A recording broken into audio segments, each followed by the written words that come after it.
Okay ka lang? Miss, wala ka ba talaga nakita sa pagpasok ni Aileen sa building? Wala po.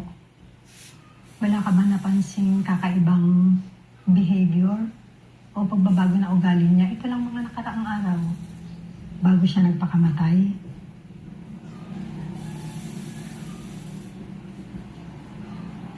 Lyra? Miss, okay ka lang? Opo. Sir, delete na po lahat.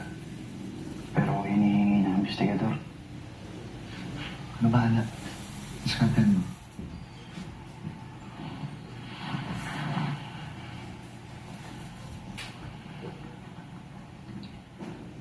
Hinahanap rin kasi namin yung cellphone ni Aileen. Baka meron daw informasyon na makuha kami para makatulong sa investigation.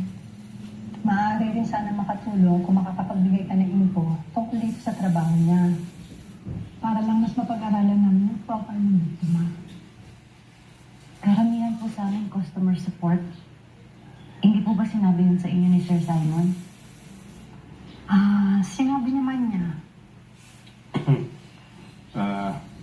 Nag-conduct kasi kami ng background check sa mga empleyado dito. Kaya alam namin yung missing person case ng nanay mo. Alam ko mahirap para sa iyo to, pero alam mo ako, tatay din ako. May anak ko kong babae. Sigurado naman akong ginagawa nila ng paraan para mahanap ang nanay mo. Pero Lyra, baka pwede mo naman kami tulungan dito sa case na to.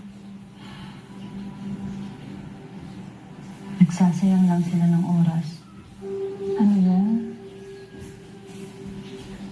Yung nanay ko ho, hindi ho siya nawawala. Naglayas po siya. Iniwan kami ni Pa.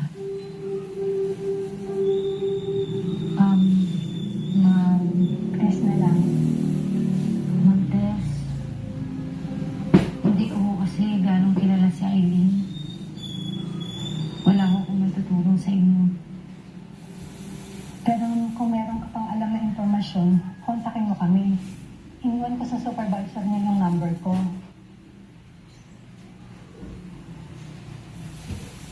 Lyra, naintindihan ko. Alam mo, minsan yung trabaho natin nakakabaliw talaga eh. Pero siguro okay naman yung kita niyo dito, no? Sakto